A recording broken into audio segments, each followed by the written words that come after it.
Avatar Meher బాబాకి జై. అందరికీ జై బాబా అండి.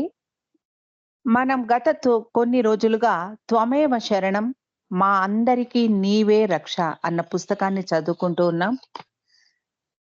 నిన్నటి రోజున బాబా ఇచ్చినటువంటి విశ్వ సందేశం గురించి చదువుకుంటూ మధ్యలో ఆపుకున్నాం. 1958 జూలై 10వ తారీఖు గురువారం నాడు మౌన వార్షికోత్సవ రోజున మెహర్ బాబా ఒక ప్రత్యేక ప్రేమిక సహవాస్‌ను ఏర్పాటు చేశారు.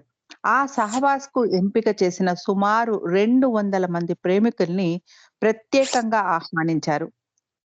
ఈ అవతార కాలంలో తాను ఇచ్చే కడపటి సందేశం ఆనాడు ప్రకటిస్తాను అన్నారు బాబా. ఆనాడు బాబా ప్రకటించిన విశ్వ సందేశాన్ని చదువుకుందాం. విశ్వ సందేశం మెహర్ బాబా 1958 జూలై 10వ తారీఖున ఇచ్చారు. నేను బోధించుటకు రాలేదు. మానవాళిని మేల్కొల్పటానికే అవతరించాను. కాబట్టి ధర్మ సూత్రాలను నిర్దేశించను. ఇది మీరు గ్రహించాలి. అనాదిగా ఎన్నో ధర్మ సిద్ధాంతాలు చెప్పాను. హితోపదేశాలు చేశాను. కానీ మానవాళి వాటిని పట్టించుకోలేదు. పరమాత్మ చెప్పిన ప్రకారం జీవించలేని మనిషి దౌర్బల్యం అవతారుని బోధలని అపహాస్యం చేస్తోంది.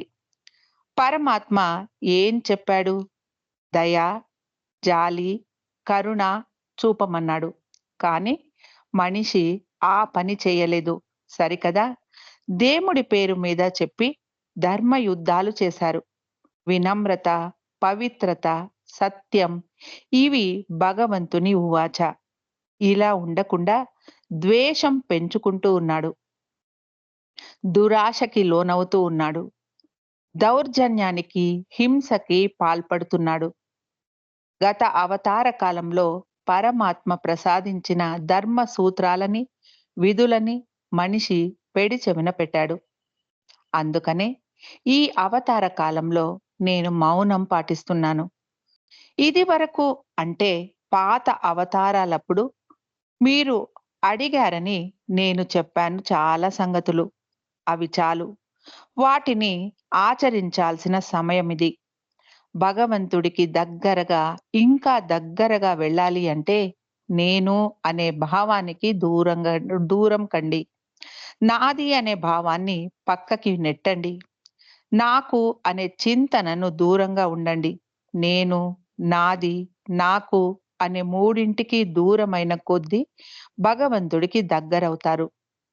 ఈ 3 భావాలకి నేను, నాది, నాకు అన్న భావానికి ఎంతగా దూరమైతే అంత చేరువగా అవుతారు భగవంతుని సన్నిధికి.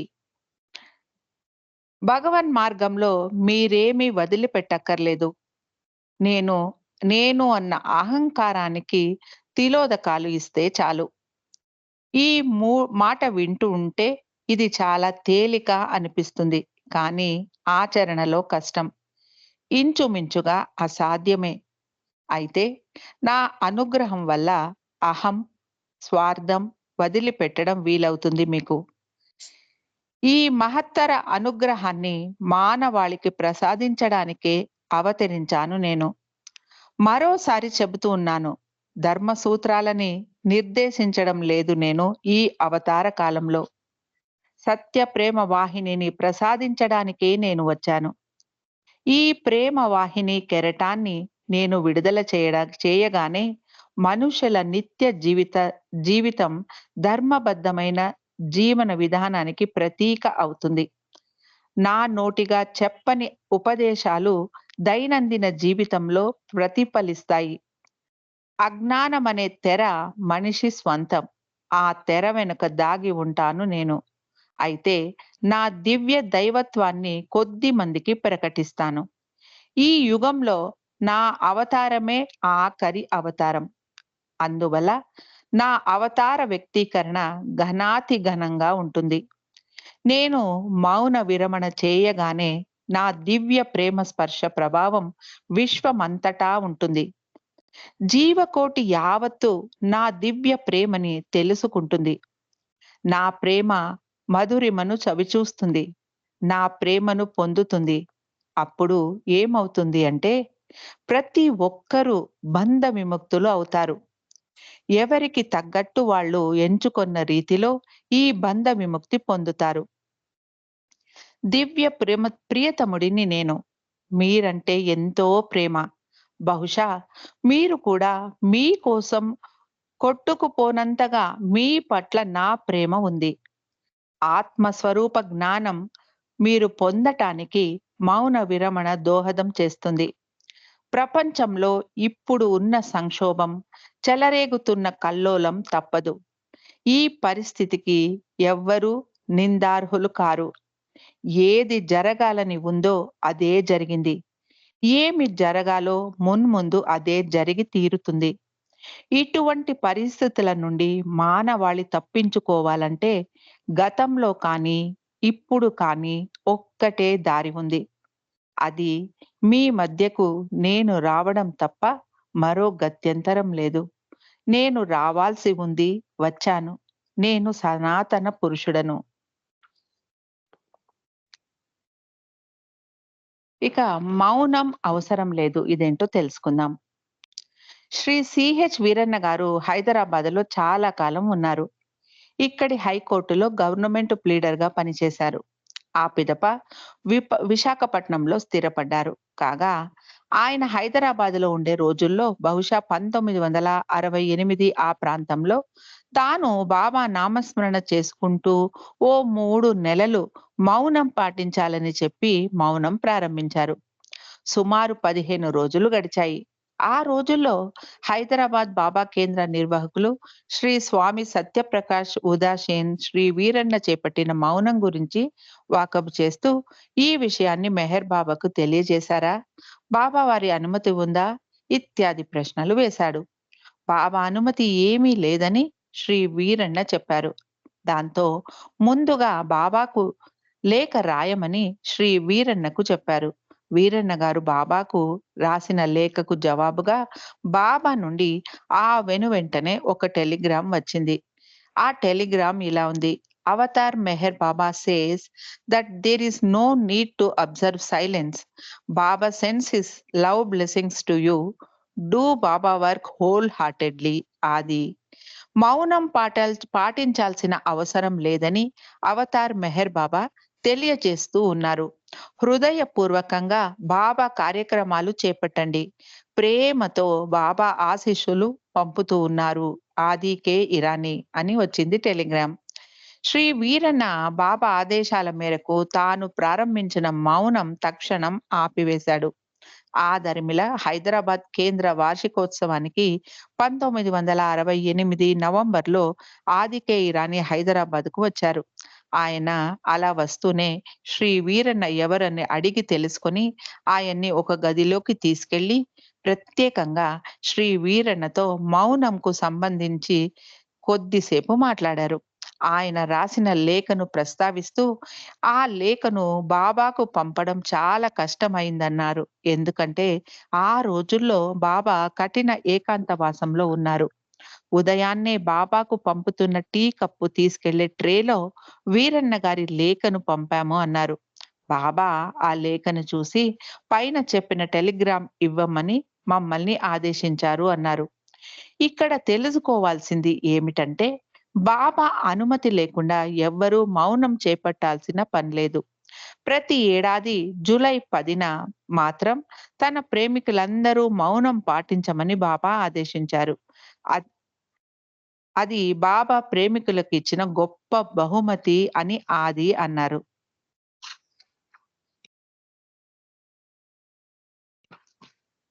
ఇక మెహరాబాదులో ముగ్గురు మౌన యోగులు. ఇదేంటో తెలుసుకుందాం. హజరత్ బాబాజాన్ స్కూల్‌కి డాకే ఫాల్కర్ ప్రిన్సిపల్ అయ్యాక అతడికి మెహర్ బాబా క్వార్టర్స్‌లో ఒక గది కేటాయించారు.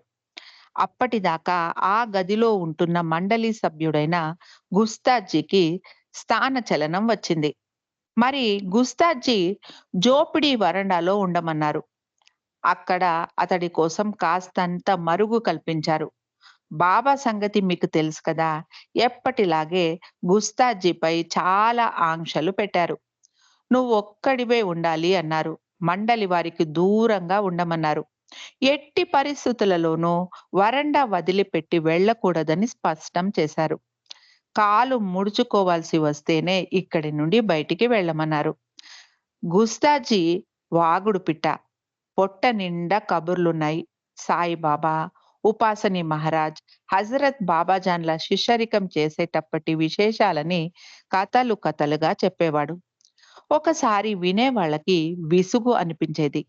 ఈ పెద్దాయన కాసేపు నోరు మూసుకుంటే ఎంత బాగుంటుందో అని అనుకునేవారు మండలి వారు అప్పుడప్పుడు. ఒక రోజున మాటల సందర్భంలో బువా సాహెబ్ గుస్తాజీని కాసేపు ఆట పట్టించాడు. అంతే, గుస్తాజీకి కోపం తారస్థాయికి వచ్చింది. 2 గంటలు ఏకధాటిగా దుమ్మెత్తి పోశాడు. గుస్తాజీ వాగ్దాటి బాబా చెవిన పడింది. ఇహ లాభం లేదు. ఇతడి నోటికి తాళం వేయాలి అనుకున్నారో ఏమో. ఇప్పటి నుండి నువ్వు మౌనం పట్టమన్నారు. బువ్వా సాహెబ్ చేత గిల్లి కజ్జా బాబానే పెట్టించారేమో. ఈ వంకనే గుస్తాజీ నోరు నొక్కేయవచ్చు కదా! గుస్తాజీని 1927 మే 1 నుండి మౌన ధారణ చేయమన్నారు. నువ్వు మౌన వ్రతం పడితే నా పని ఎంతగానో సానుకూలమవుతుంది అని చెప్పారు. నీ మౌనం నా కోసమే సుమా అన్నారు. మీ ఆజ్ఞ ప్రభూ అన్నాడు గుస్తాజీ. అంతే, ఆవాల్టి నుండి చనిపోయే వరకు గుస్తాజీ నోరు విప్పలేదు. సంజ్ఞల ద్వారా మనసులో మాట చెప్పేవాడు. గుస్తాజీ 1958లో కన్నుమూశాడు. అంటే సుమారు 31 సంవత్సరాల పాటు మౌన వ్రతం చేసిన ధన్యజీవి గుస్తాజీ. గుస్తాజీ మౌనం పట్టిన కొద్ది రోజుల తర్వాత దౌలత్ జే ఇరానీ కూడా బాబా ఆజ్ఞ మేరకు మౌన దీక్ష పట్టింది. ఆఖరి శ్వాస వదిలే వరకు పెదవి కదపలేదు. బాలా తంబత్ని కూడా బాబా మౌనం పట్టమన్నారు. కస్బాపేట మండలి నాటి వ్యక్తి ఇతడు. 1925 నుండి మెహ్రాబాదులో ఉంటూ ఉన్నాడు.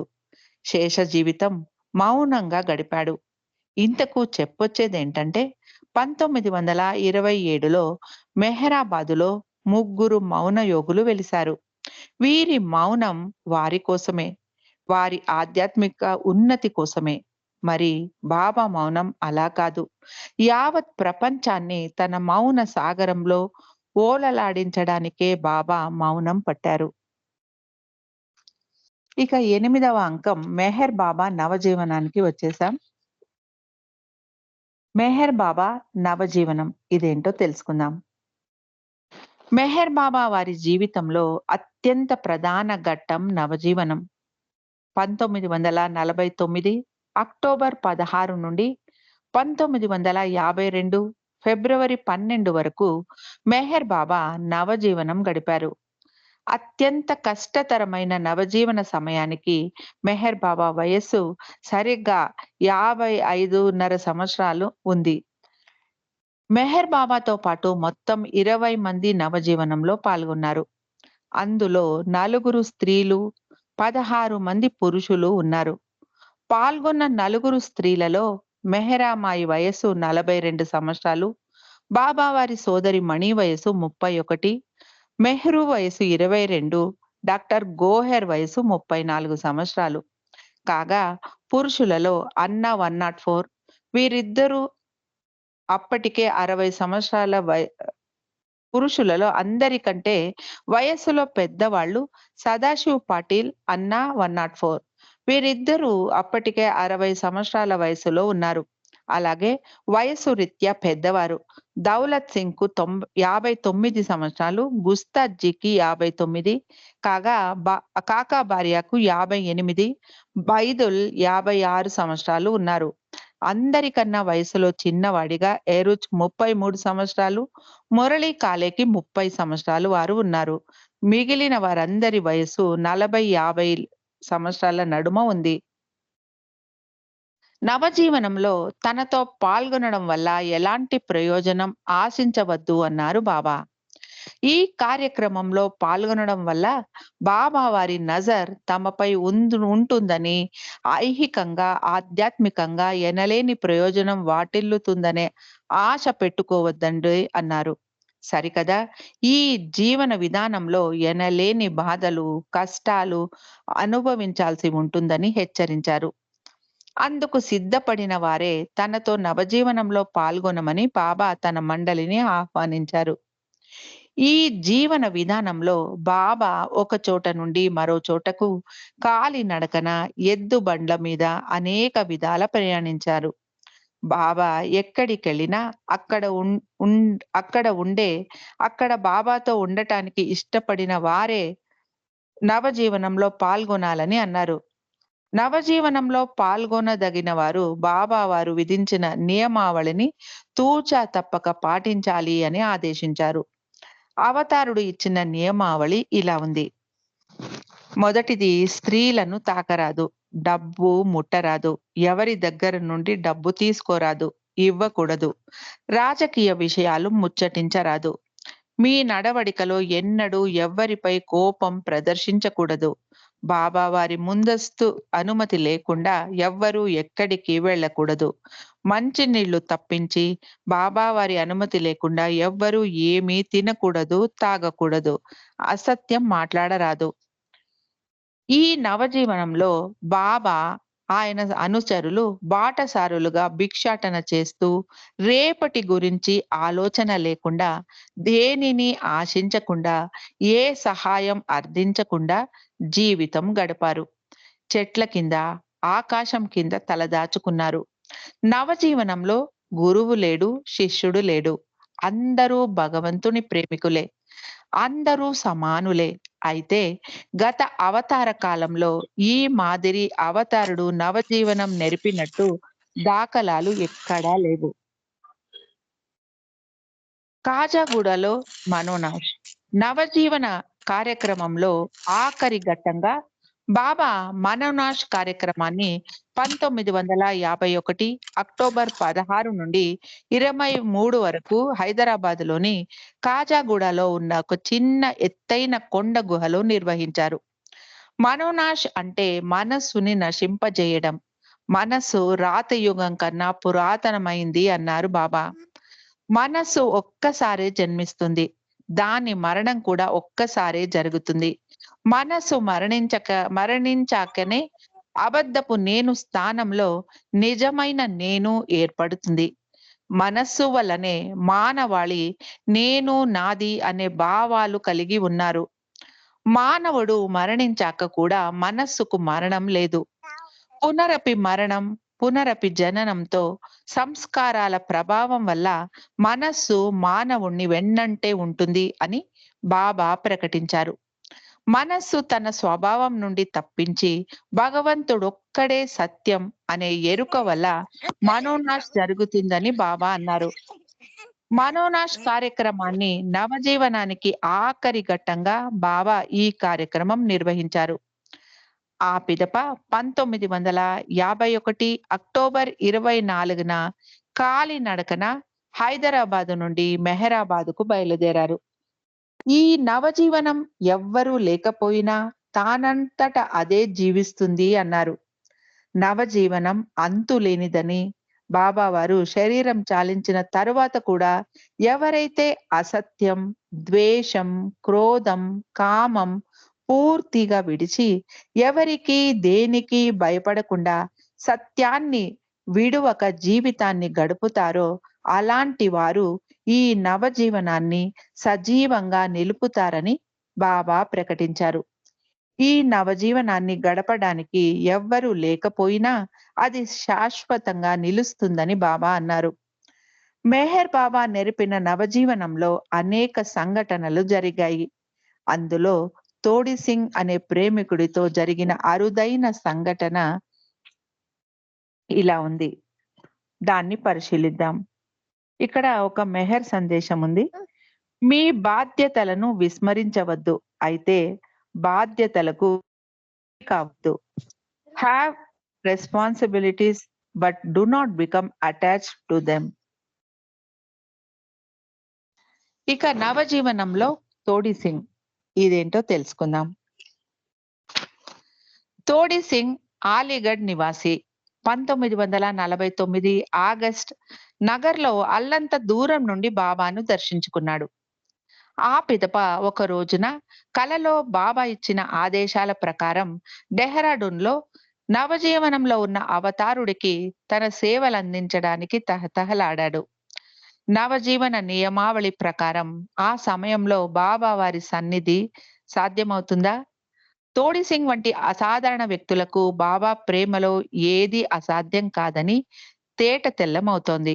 ఇదొక వాస్తవ జీవన రేఖాచిత్రం. నేటి తరం తప్పక తెలుసుకోవాలి. ఢిల్లీకి దగ్గరలో ఉన్న అలీగఢ్ పట్టణ నివాసి శ్రీ తోడి సింగ్.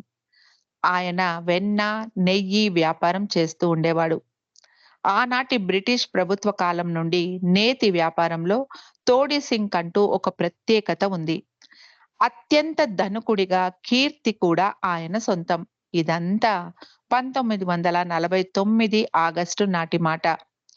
అప్పటికి బాబా నవజీవనం ప్రారంభించలేదు. కానీ నవజీవన కార్యక్రమం గురించి వరుసగా సుదీర్ఘ సమావేశాలు జరుగుతూ ఉన్న రోజులవి. బాబా దర్శనార్థం ఎవ్వరినీ అనుమతించడం లేదు. ఒక రోజున అలీగఢ్ నుండి బాబా దర్శనం కోసం అహ్మద్ నగర్‌కు తోడి సింగ్ వచ్చాడు. అయితే ఆ సమయంలో అహ్మద్ నగర్‌లో ఖుష్రూ క్వార్టర్స్ దగ్గర కారులో కూర్చొని ఉన్న బాబాను దూరం నుండి దర్శించుకొని వెనుతిరగమన్నారు స్థానిక ప్రేమికులు. దాంతోనే తృప్తి చెందాడు తోడి సింగ్. ఆ పిదప తిరిగి తన స్వగ్రామం వెళ్ళిన తోడి సింగ్ బాబా వారి ధ్యాసలో ఒక మస్తులా జీవితం కొనసాగించాడు. ఇలా కొద్ది నెలలు గడిచాయి. ఆ దరిమిలా ఒక రోజున బాబా అతడికి కలలో కనిపించారు. ఆ కలలో బాబా తన మండలితో కలిసి డెహ్రాడూన్ వెళుతూ ఉన్నట్టు చెప్పారు. బాబా తెల్లని సాద్ర ధరించి దేదీప్యమానంగా కోటి కాంతిలీనుతూ ఎంతో అందంగా ఆ కలలో కనిపించారు. ఆ క్షణంలోనే బాబాకు సాష్టాంగ ప్రణామం చేసి బాబా పాదాలను తన కన్నీటితో స్పృశించాడు తోడి సింగ్. బాబా అతడిని లేవదీసి ప్రస్తుతం తాను డెహ్రాడూన్ వెళుతున్నాను అన్నారు. తోడు సింగ్‌ని అక్కడికి రమ్మనమని ఆదేశించారు. డూన్‌లో ఉంటూ తన ఆహార వ్యవహారాలు చక్కదిద్దమన్నారు. అయితే తెల్లవారాక తాను కన్న కల కల్ల కాబోయిందని బాధపడ్డాడు తోడి సింగ్. ఎందుకంటే అప్పటికి బాబా నవజీవనంలో ఉన్నారు. బాబా దగ్గరికి ఇతరులెవ్వరినీ అనుమతించడం లేదని చెప్పారు. బాబా ఏకాంతవాసంలో ఉన్నారని చెప్పారు. అయితే తనకు వచ్చిన కల వృధా కాదన్న గట్టి నమ్మకంతో తోడి సింగ్ తనతో 2 పెద్ద నేతి డబ్బాలను తీసుకొని అలీగఢ్ నుండి డెహ్రాడూన్‌కు బయలుదేరాడు. డెహ్రాడూన్‌కి చేరుకోగానే అతి కష్టం మీద స్థానిక బాబా ప్రేమికుడైన కిషన్ సింగ్‌ని కలిసి బాబా గురించి వాకబు చేశాడు. తనకు బాబా కలలో కనిపించి చెప్పిన ఆదేశాలను కిషన్ సింగ్‌తో చెప్పాడు తోడి సింగ్.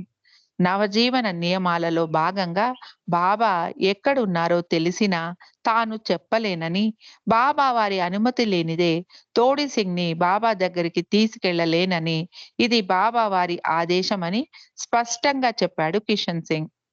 అయితే తోడి సింగ్ పరిస్థితిని అర్థం చేసుకున్న కిషన్‌జీ డెహ్రాడూన్‌లోనే ఉంటున్న కేకి నాలావాలా ఇంటికెళ్ళి తనతో తీసుకొచ్చిన నేతి డబ్బాలను ఆయనకిచ్చి వెనుదిరగమని సలహా ఇచ్చాడు. నాలావాలాని కలిసినప్పుడు ఆయన కూడా కిషన్ సింగ్ మాదిరి బాబాను కలవడం కష్టం అని చెప్పాడు. నవజీవనంలో ఉన్న బాబా ఎవరు ఏమి ఇచ్చినా తీసుకోరని, ఎవ్వరినీ చూడరని చెప్పాడు. కాబట్టి తనతో తీసుకొచ్చిన నేతి డబ్బాలను తిరిగి తీసుకెళ్ళిపోమ్మని ఖరాఖండిగా చెప్పాడు నాలవాలా. తనని మరింత బాధ పెట్టకుండా తక్షణం అక్కడ నుండి వెళ్ళిపోమన్నాడు.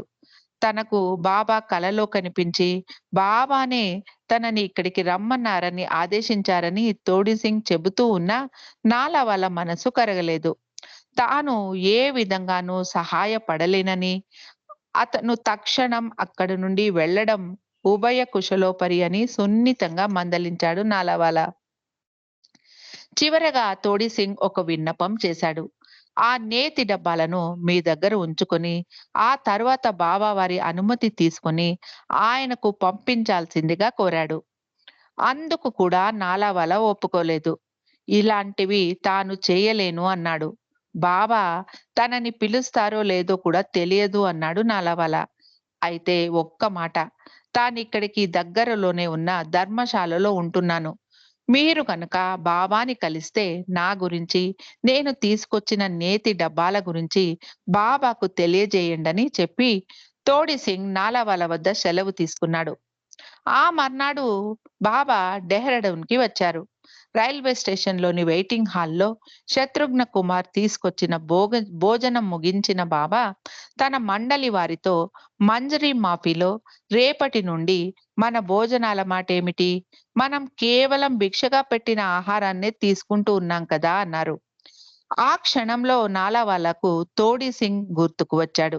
కానీ నవజీవన నియమావళి గుర్తుకొచ్చి మారు మాట్లాడలేదు. బాబా నాలావాలా కేసి చూసి, "ఏం ఆలోచిస్తున్నావ్? ఏమీ మాట్లాడకుండా మౌనంగా ఉన్నావేంటి?" అని ప్రశ్నించారు. "నేను ఏదైనా మాట్లాడితే అది నవజీవన విధానానికి వ్యతిరేకమవుతుందని మాట్లాడలేదు" అన్నాడు నాలావాలా. "నేరుగా అడుగుతూ ఉంటే నీవు మాట్లాడవచ్చు" అన్నారు బాబా. అప్పుడు బాబాతో తోడి సింగ్ ఉదంతమంతా పూసగుచ్చినట్టు చెప్పాడు నాలావాలా. తోడి సింగ్‌ని తక్షణం పిలిపించమన్నారు బాబా. అతడు బాబా ఎదుటకి రాగానే బాబాకు సాష్టాంగ పాదాభివందనం చేశాడు. కన్నీటి పర్యంతరమైన తోడి సింగ్ 2 చేతులు జోడించి తాను తీసుకొచ్చిన 2 నేతి డబ్బాలను స్వీకరించమని కోరాడు. బాబా తోడి సింగ్‌ని తన పక్కన కూర్చోబెట్టుకున్నారు. వీపుపై ప్రేమగా నిమిరారు. బాబా అతడితో చమత్కారంగా, "నీవు నెయ్యినైతే తెచ్చావు. మరి ఇతర ఆహార పదార్థాల మాటేమిటి?" అని అడిగారు. తోడి సింగ్ క్లుప్తంగా, "బాబా జానే, బాబాకి అన్నీ తెలుసు" అన్న అర్థంతో నవ్వుతూ జవాబిచ్చాడు. "రాబోయే 10 రోజుల పాటు మాకు భిక్ష ఏర్పాటు చేయగలవా?" అని బాబా అతడిని అడిగారు. తోడి సింగ్ క్లుప్తంగా, "బాబా జానే, బాబాకి అన్నీ తెలుసు" అన్న అర్థంతో తిరిగి జవాబిచ్చాడు. బాబా వారు అడిగిన ప్రతి ప్రశ్నకు తోడి సింగ్ ముక్తసరిగా "బాబా జానే" అని జవాబివ్వడంతో బాబా అతన్ని బాబా జానేగా ముద్దుగా పిలవనారంభించారు. జనవరి 15 నుండి భిక్ష ఏర్పాటు చేయమన్నారు బాబా. అప్పటిదాకా అలీగఢ్ తిరిగి వెళ్ళమన్నారు. తోడి సింగ్ ఆనందానికి అవధులు లేవు. బాబా వారి ఆదేశాలు వినగానే ఆనంద పారవశత్యంతో నృత్యం చేస్తూ అవతారుడి ఆశీస్సులు తనకు లభించాయని ఆనంద పరవశుడయ్యాడు. జనవరి 16న తోడి సింగ్ సకుటుంబ సమేతంగా మంజరి మాఫీకి వచ్చాడు. తల్లి, భార్య, కుమార్తె, ఆయన సోదరి, ఆమె చిన్న కుమారుడితో పాటు వంట సామాగ్రి, ఇతరత్రలతో ఊహించలేనంత లగేజీతో వచ్చాడు.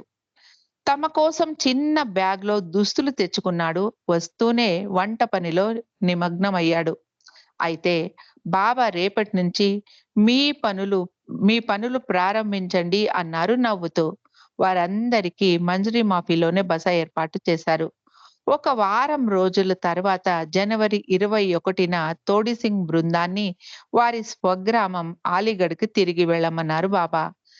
తన చేతి వ్యా తన నేతి వ్యాపారం కొనసాగించమన్నారు. బాబా దగ్గర సెలవు తీసుకున్న తోడి సింగ్ కడదాకా బాబా నామస్మరణలోనే గడిపిన ధన్యుడు. మెహర్ బాబా న్యూ లైఫ్ బావు కల్చూరి అన్న పుస్తకం నుండి సంగ్రహించిన సమాచారం. మెహర్ సందేశం ఒకటి ఇక్కడ ఇచ్చారు.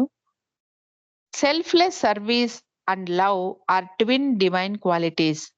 నిస్వార్థ సేవ, ప్రేమ ఈ 2 దైవీ గుణాలు. ఆధ్యాత్మిక పదంలో ముందుకు పయనించడానికి అత్యాస, కామం, పరోక్ష నిందలు అత్యంత ప్రమాదకరమైనవి. పరోక్ష నిందలు అన్నిటికంటే ప్రమాదకరమైనవి. ఈ అలవాటుకు దూరంగా ఉండమని అవతారుడు పలుమార్లు తన సందేశాలలో స్పష్టం చేశారు.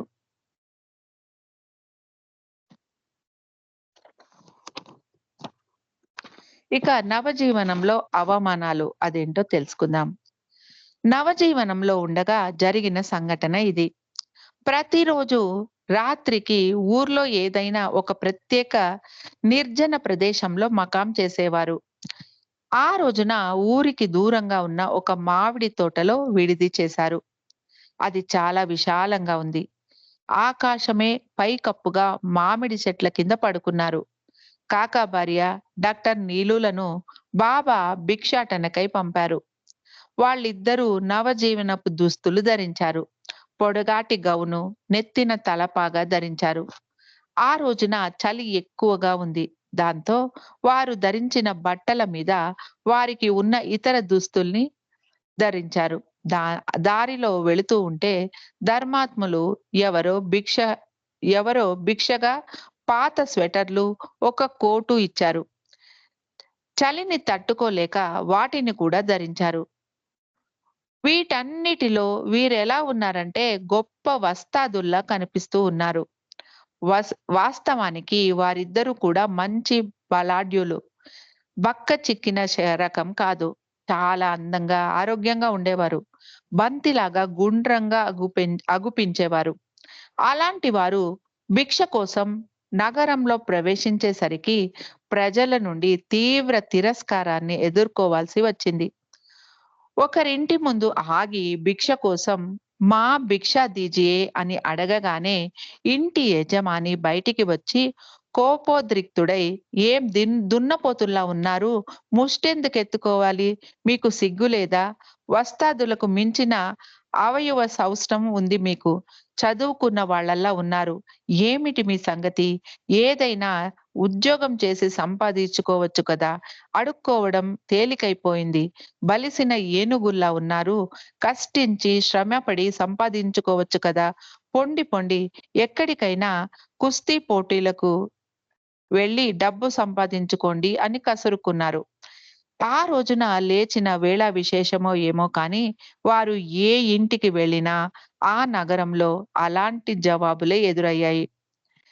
"మీరు వస్తాదులుగా పనికి వస్తారు కానీ, ముష్టువారిగా పనికి రారని" తేల్చి పారేశారు ఆ ఊరి జనం. తుదకు రిక్త హస్తాలతో మకాం చేరారు. కాకా మాత్రం అంతా బాబా ఇచ్చ అని చాలా తేలికగా తీసుకున్నా, నీలు మాత్రం పరాభవం పాలైనట్టు గొప్పగా బాధపడ్డాడు. బ్రాహ్మణ యువకుడైన నీలు తన వంశాచారాన్ని, సాంప్రదాయాన్ని జ్ఞాపకం చేసుకొని అవమానం పాలైనట్టు పరితపించాడు. నవజీవన సమయంలో ఇలాంటి సంఘటనలు ఎన్నో. ఇదొక మచ్చు తునక మాత్రమే.